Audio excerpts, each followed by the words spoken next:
Good morning to you all, ladies and gentlemen. Good morning to the world. Good morning to Biafrans, and good morning to every believer of the Biafran ideology. Kelere m onye ukwu, kele onye nta, kele nwoke, kele nwaanyị, biko asị m onye ọbụla siri ebe o siri ya zere anyị etutegokwa ọra o asa agụpụ ụzọ agụpụ ọnụ tata bafie eke ọ ga-amara anyị mma na eke. In fact, asị m orie ga-ebe gịnị ga-adịrị anyị mma afọ andụ nkwọ biko dịrị anyị na mma maọbụ ma mbata anyị ihe ọma ga na-eru anyị aka. Biko ndị ọma na-ege ntị ndị Biafra, from the rising sun, the people from the land of freedom, ekenekwe m onye ọbụla o, ekene m okeke, ekene oke afọ, kene okorie, kenekwe okonkwọ, because as na ọ bụ ahịa na-anọ gịnị ụbọchị na-anọ the four cardinal points, which is east, west, north and south, all ihe Igbo represented ọ dị n'ọfọ. Biko asị m nwa mmụọ emegbu na nwa mmadụ emegbu na nwa mmụọ. Biko ọ ga-adịrịkwa m nwa wo okwuru ọra bụ okwute delite ọkụ, ọ ga-adịrịkwa m na mma. Biko asị m onye ọbụla chiri ebe o siri once again biko ya zere aya gịnị ayapụtasịa asị gịrị ndụ mmiri ndụ azụ mmiri ata na azụ anwụ na ihe ọma ya emere anyị. Anyị gbuo n'aka na ya egbute ife ọma, anyị gbukwe n'aka ekwe anyị egbute ife ọma.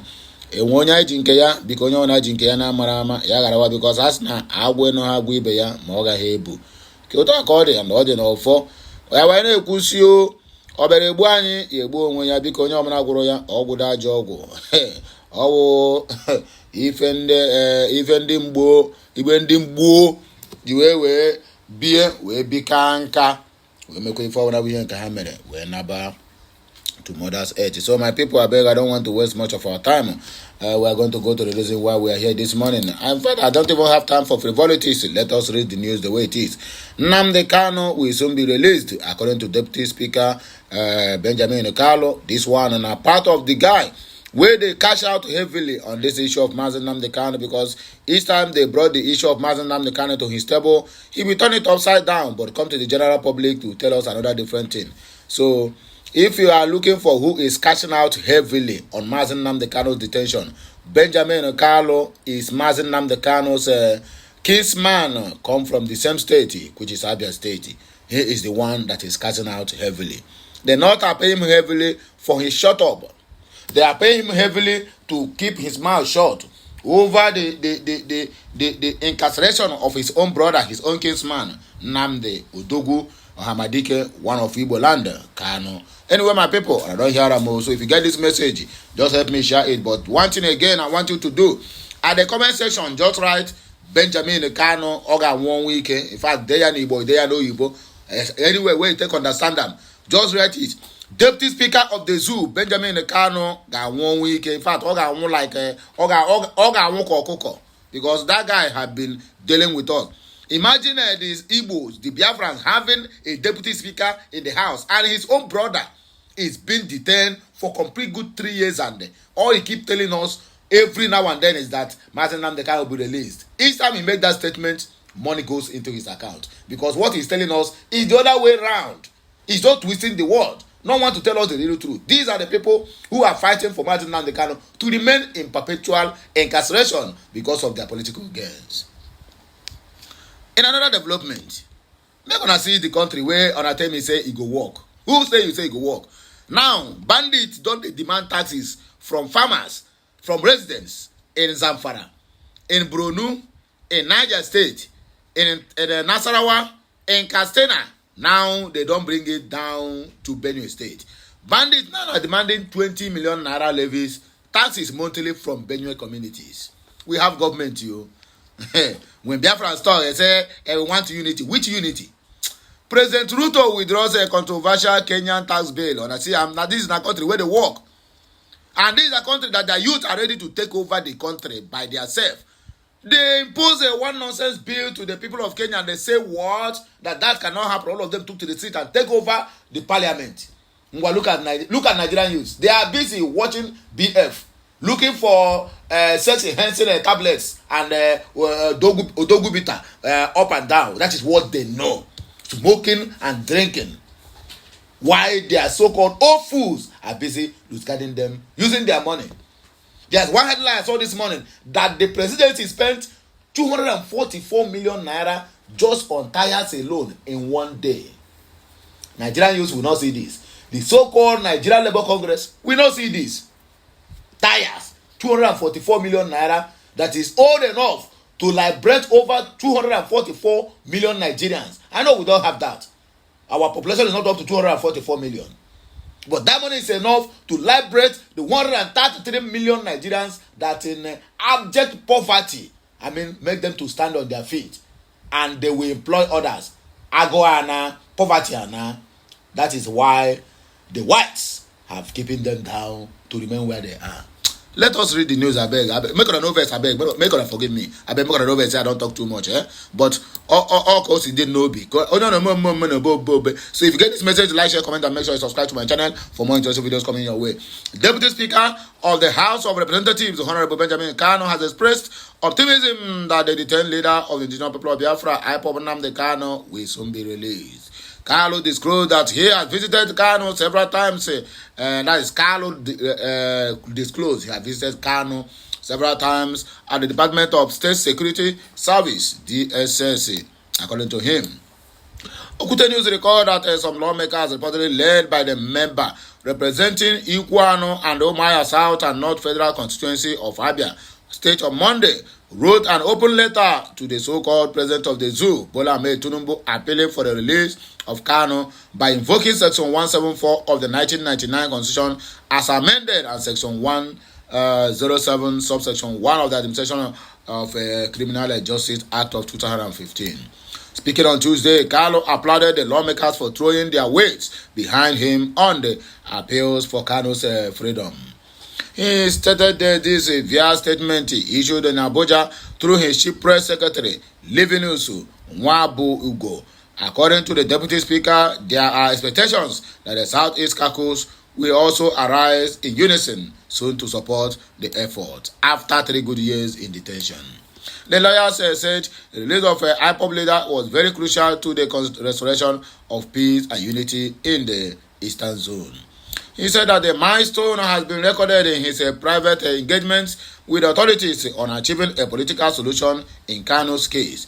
Carlo said, "I want to sincerely express my profound appreciation to my colleagues from all parts of the country and different political parties who made up of the 50 lawmakers that recently lent their voices to the appeal for the release of the leader of the indigenous people of Biafra, IPOB Nnamdi Kano.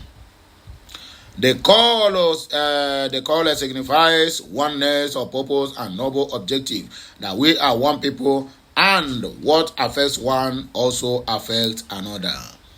I have always emphasized that united we stand and divided we fall.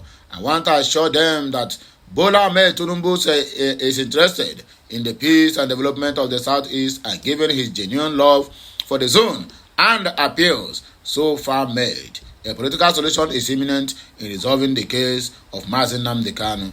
The voice of my brothers in the parliament are indeed inspiring, and I cannot thank them and other Nigerians enough for queuing behind me." Nonsense talk.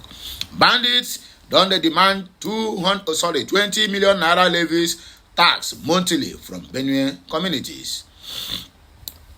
Suspected armed bandits operating in Ukom local government area of Benue State reportedly began extorting taxes and levies from residents of Etoro and neighboring communities. A resident who requested anonymity for the fear of retaliation revealed that the gangs have imposed 20 million naira monthly tax to be paid by the household of those areas. The resident explained that households had no choice but to comply, and the levies were being collected after each household was allocated their share of the tax. He emphasized that even village heads are too afraid to challenge the bandits or report the situation to security agencies, stating, "We are more or less in bondage here. There is no complete freedom of movement, association, or expression. These militia boys are very deadly and powerful here in our Sankera axis." The entire Sankera region, including Logo, Ukom, and Kasena Ala local governments, is affected by this madness. These boys have a very strong communication network for their operations. they monitor everything. So when the news about the 20 million naira tax come to us, nobody dare report it to the security agencies. You and your family could be eliminated in broad daylight. We are paying the 50,000 naira levied on each household. Some traditional compounds with many households are taxed 1 million naira. Caretaker chairman of Fukom local government area, Victor Loza, confirmed the situation, saying it is true that the armed bandits are taxing the people and demanding 20 million naira. I have reported the matter to the police and the State Security Council. What are they going to do? They are equally sharing that same money. The person behind this is a bandit known as Full Fire. He has been collaborating with armed herdsmen to attack TV people and has been terrorizing the area for the past 5 years. The government of Governor Hyacinth Alia is working hard to put an end to their activities, and security operatives are also making efforts in that regard. Special advisor to the governor on internal security, Joseph Ha, dismissed the notion that bandits could freely collect taxes, stating bandits are already on the run from the state, Isiam, and could not have the luxury of collecting taxes from villagers. The issue of illegal levies is a common practice among bandits worldwide because they use it to survive. However, no government will fold its hands and allow that to happen. The criminals have been under significant pressure recently and are rarely feeling the heat. They cannot have the gall to wait and collect any tax. Most of them have fled their camps, and we tend to sustain the momentum until we run them down or they surrender. Police Public Relations Officer Catherine Anene stated that the command had not received a report of the development. Now wait till you go here because they are part of the bandits.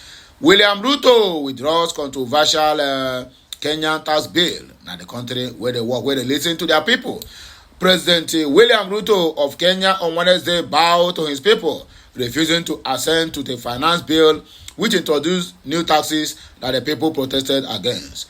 The Kenyan parliament passed the bill on Tuesday, June 25, but Kenyan youths who had held a series of street protests against the bill since it was sent to the parliament a week earlier escalated their protest by forcing their way into the parliament and setting a part of it on fire as the lawmakers scampered for safety.